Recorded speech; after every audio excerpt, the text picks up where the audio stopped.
Hello, all. Slightly different environment right now. I'm cleaning makeup brushes after shooting Lady Bits episode 9.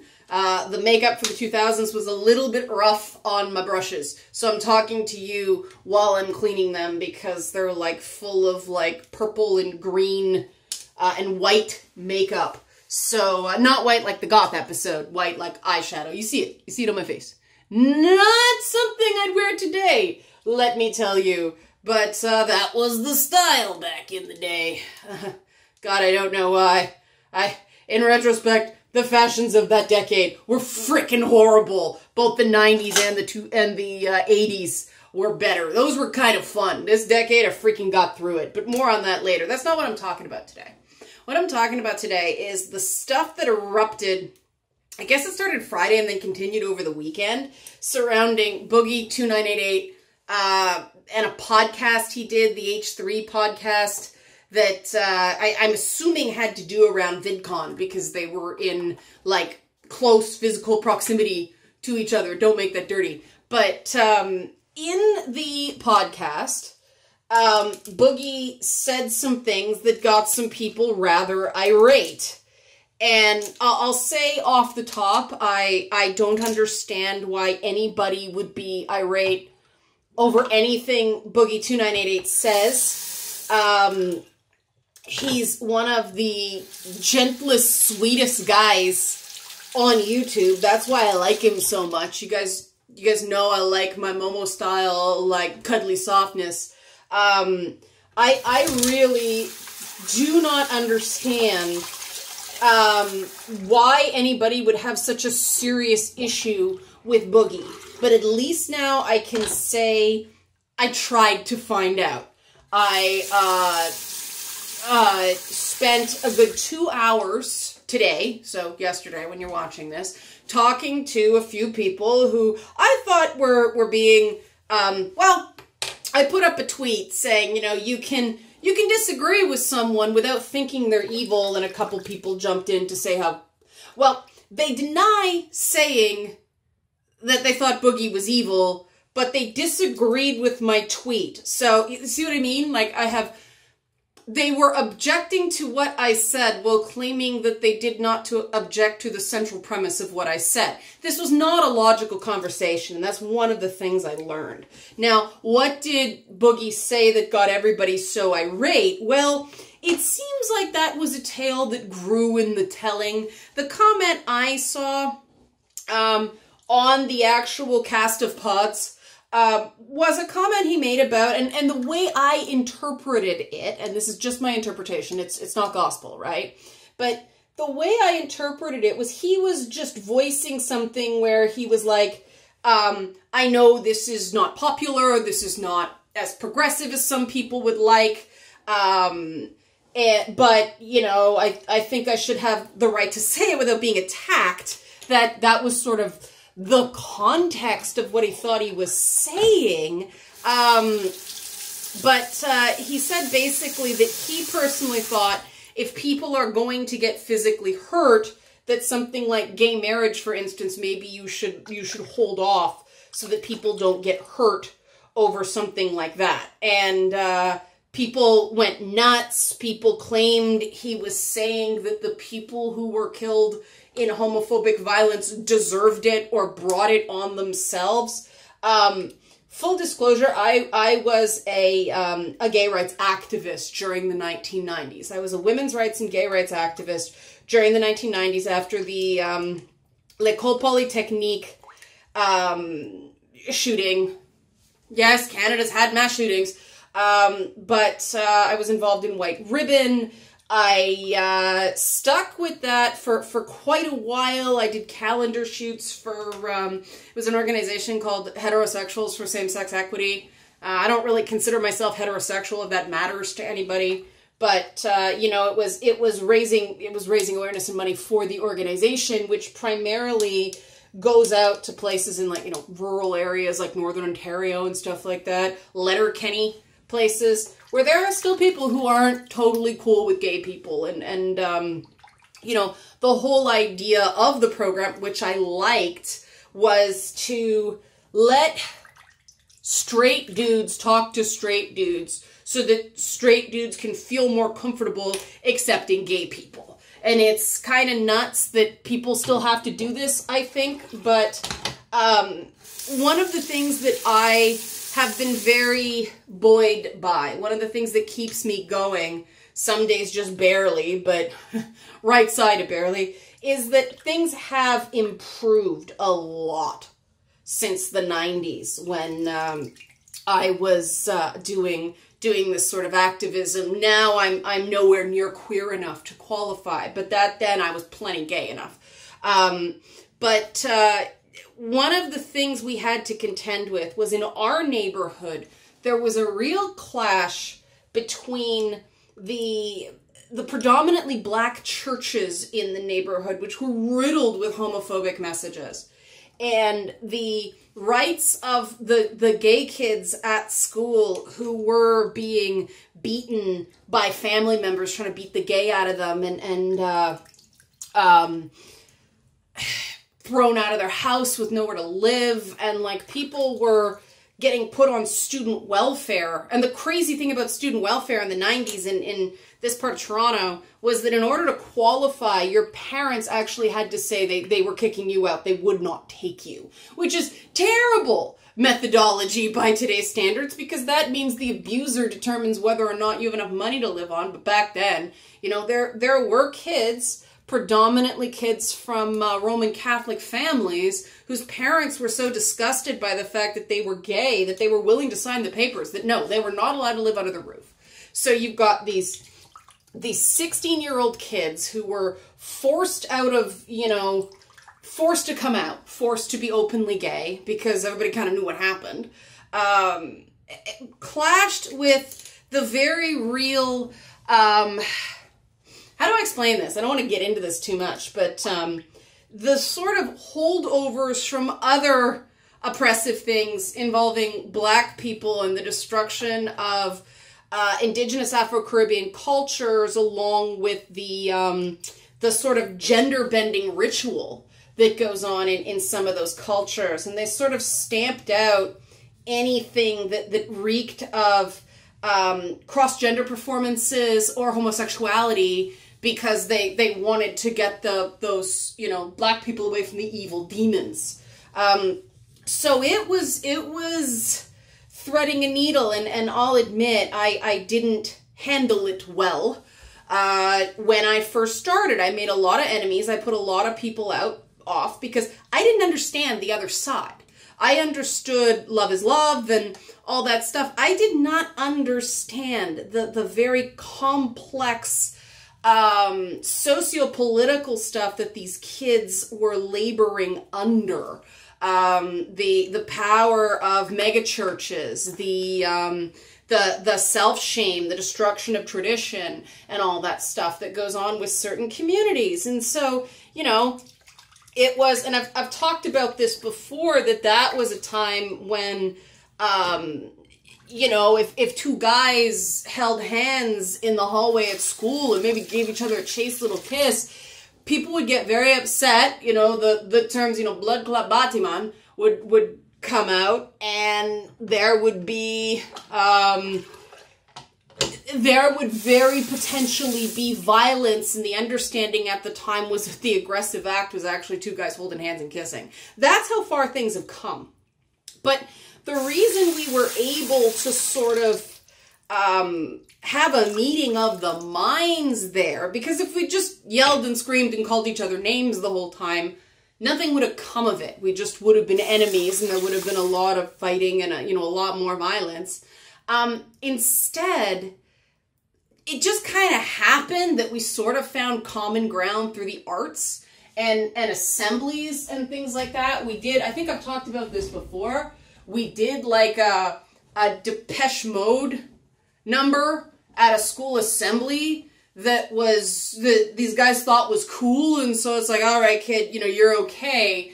But we ended up talking, and that's how I ended up learning about some of these issues. And these guys, they didn't have hate in their hearts. They just, they had been trained to believe certain things, and the hold of religion on people's opinions regarding gay people back then was very strong and very negative. And so what I found worked best was to let people talk, you know, to let people be able to express all their fears and all the things they were repeating from family members and trying to be tough. And did it hurt to hear? Yeah, it hurt to hear those anti-gay slurs leveled at me and my friends. It hurt to have rumors spread about me at school. But what it ended up doing is it actually started a dialogue. I learned that way that people are more likely to listen to you if you show a capacity to listen to them. And that's very human. Like, that's something across whatever organization you're doing or whatever cause you have. That's something you're going to encounter. And that's something that I find is missing in uniquely the LGBTQ ongoing activism. There is still work to be done. Gay marriage in the U.S. is a patchwork. Striking down the Defense of Marriage Act is not that old. There's still a lot of issues that sort of have to be done, even though it's, it seems to be more of a dead issue than the whole abortion thing is. But it's fairly new and it's fairly tenuous, and I understand why people are not willing to relax quite yet. We're much more stabilized in Canada now, and that's where I sort of this is where I sort of come from, disagreeing with Boogie's central premise that the best thing to do is wait, because we didn't wait up here in Canada. The federal government rammed it through in like 95, 99, something like that, and there was a temporary freak out from parts of Alberta and those parts of Northern Ontario, more conservative parts of Canada. They do exist. Much like the similar freak out when Bill C-16 passed. Like, we're a chapter ahead of America. We're dealing with, trans inclusion because we kind of tackled gay marriage. There are still things to do. There are still adoption issues and birth certificate issues and things like that we're working through, but at least we're trying. And that is in part because the federal government went, we're the federal government. We're saying it's legal. Deal. And the fighting happened and the conversations happened and people screamed the sky is falling. And yeah, a few things did happen. We're not as violent a culture overall as America is. We get out our aggression in hockey. That's a joke. Not everybody up here likes hockey, but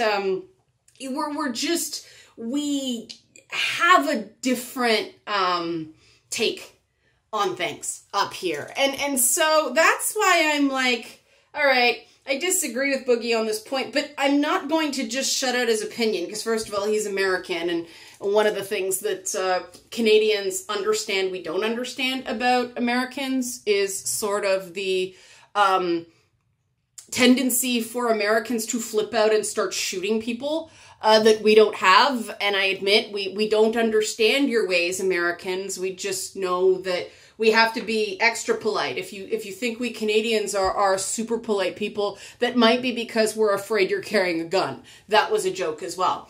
But now I'm going to come to the other side of why I didn't come down on Boogie the same way other people did. And it was because it was twofold. One was that he didn't sound any different than the more conservative contingent of we just called it gay rights back then. But the more conservative contingent of those groups, the meetings I were in, that said, like, let's not push too hard too fast. Let's focus on safety issues. Let's get that down. Let's stop people from being homeless and poor and all that stuff because of family problems before we push for things like marriage equality. And the place those people, actual gay people, were coming from back then was that they had themselves suffered rejection and abuse, and it was the exact same position Boogie was advocating, that let's not leave any bodies on the floor kind of thing. And it was different back then because there already were bodies because of AIDS. I mean, people were dying, and that's really what led to that real sense of urgency regarding gay rights and AIDS awareness, because the two things were sort of, and that was another tricky thing where I grew up. I mean, who else was really badly damaged by AIDS? Well, Black people. No time to get into that, but there were concerned parties all around, and so I didn't get as mad, because back in my day, sonny, that was not considered a fringe offensive opinion. And the other thing that I don't know, people had a very bad reaction when I brought this up, but I saw Boogie's video on the abuse he experienced as a kid. And when I heard him speak about slowing down, not, it's not worth people dying. If you've ever been in an abusive situation, especially a profoundly abusive situation like the one Boogie described, there is a lot of guilt.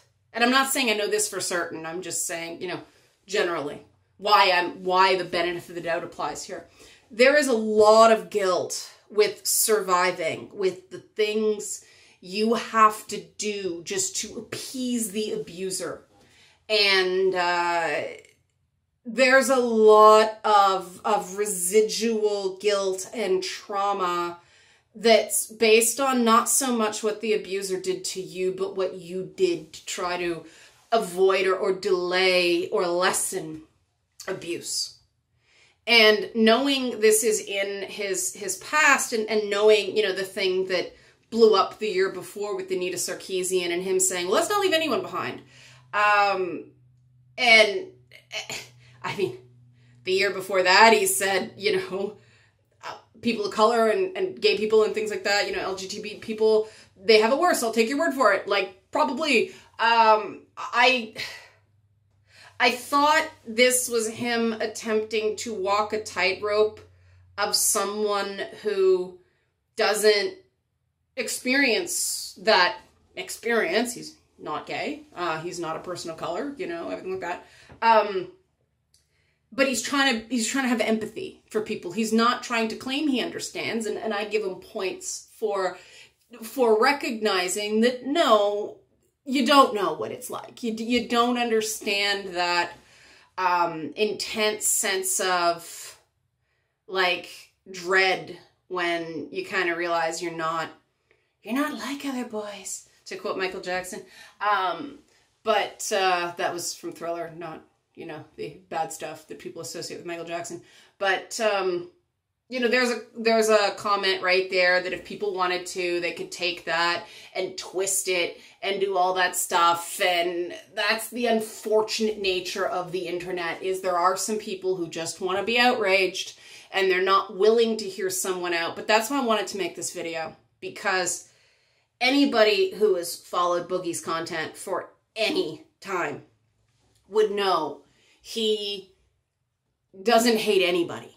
Like, he was more gracious in his retelling of that situation with Anita Sarkeesian, I think, than I would have been. And I try very hard to be gracious where she's concerned, because, for obvious reasons. I disagree with her on a lot of things just because I'm pro-sex work and sex positive and a bunch of those other nuances from type of feminism.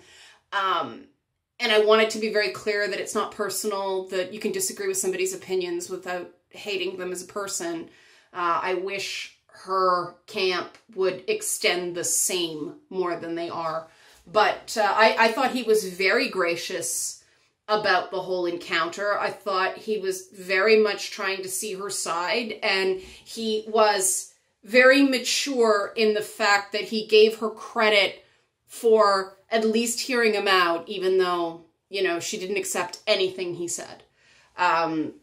That would have been where I was less charitable than he was, because I do think that if you can't find one single point of agreement with someone, you're not really trying to understand them. I'm a big believer in, I always forget the guy's name, but he says you should understand a person's viewpoint so completely that you can repeat it back to them and then say, and they would say, that's right, that's exactly what I believe, before you utter the slightest bit of criticism. You have to understand the viewpoint. And that's what I think a lot of people didn't give Boogie. And that's why I defended him so hard.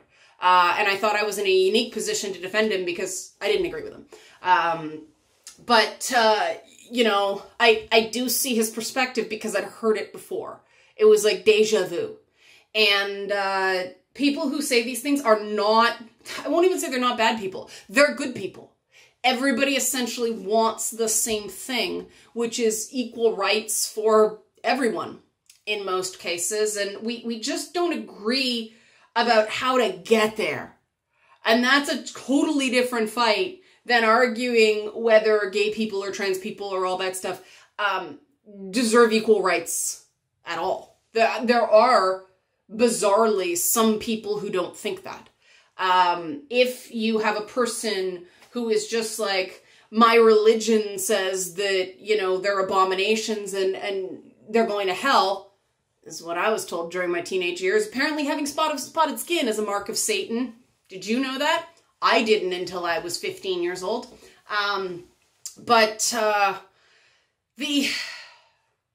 There are some people you can't reach.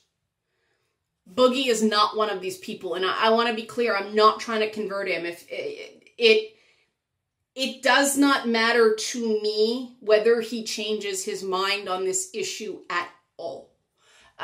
We talked briefly over Twitter DMs over the weekend, and you know, we might talk about this privately. But I am not invested in making him see the light or anything. That's not important to me.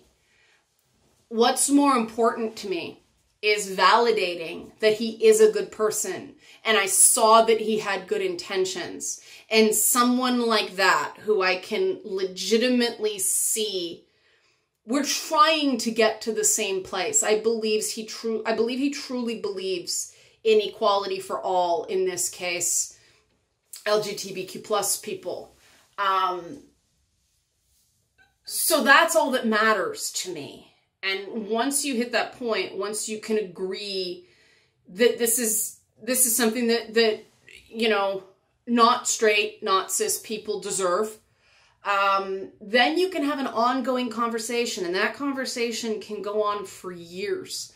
I know it has for me with a lot of people on a lot of issues. It's sort of this ongoing back and forth, and when it's done properly, it can be quite informative and even fun for everyone involved. But you can't do that when you're assuming someone has bad intentions, or you're putting words in their mouth or anything like that. And I do think that the bad reaction does have something to do with it being dovetailed into, they weren't intentional criticisms of Anita Sarkeesian. Like I said, I think he was quite gracious, but his version of the story, I admit, did not make her look terribly good. And I think a lot of these people who are attacking him, their perception of him is somewhat shaded by that dovetailing into their opinion. But that's not productive. At the end of the day, I think we all have to decide, what are we fighting for? Like, what's the point here? What's the goal?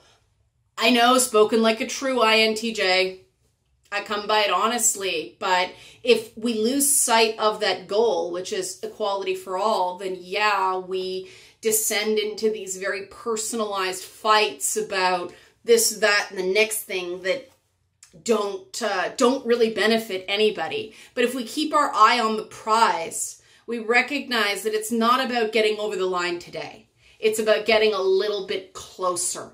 and closer and closer. There's a system to get there. And lasting change, like I said, I'm going to practice what I preach and say what I will agree with Boogie on is that lasting change tends to be slower. I think if he hadn't said 20 years, it would have been different. But I think that was just a number he pulled out of his ass. Looking good, by the way, Boogs. Lost a lot of weight. Good for you.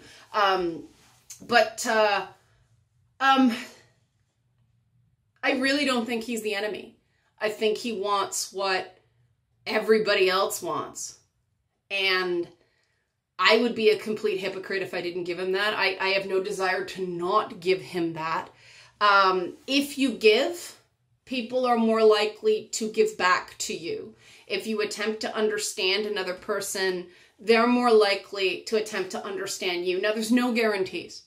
There's absolutely none. But if you come at someone and you start calling them names and you don't give them the benefit of the doubt and, you know, you're rah at them right off the bat, the way people came at me for even saying, look, you can disagree with him without thinking the guy's evil, which is a pretty mild statement, quite frankly.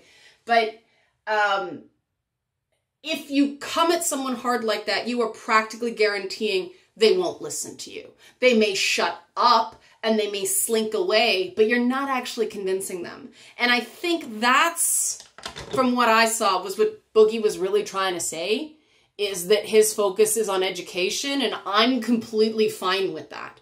And I think that, you know, were we to talk, we could actually come to some agreement that he could see my point of view and I could see his point of view, and we could actually, like, end the conversation in a really good place, and then, you know, hugs and momos and all that good stuff. And that's where you want to get. That's that human need to connect with other humans that social media should be giving people.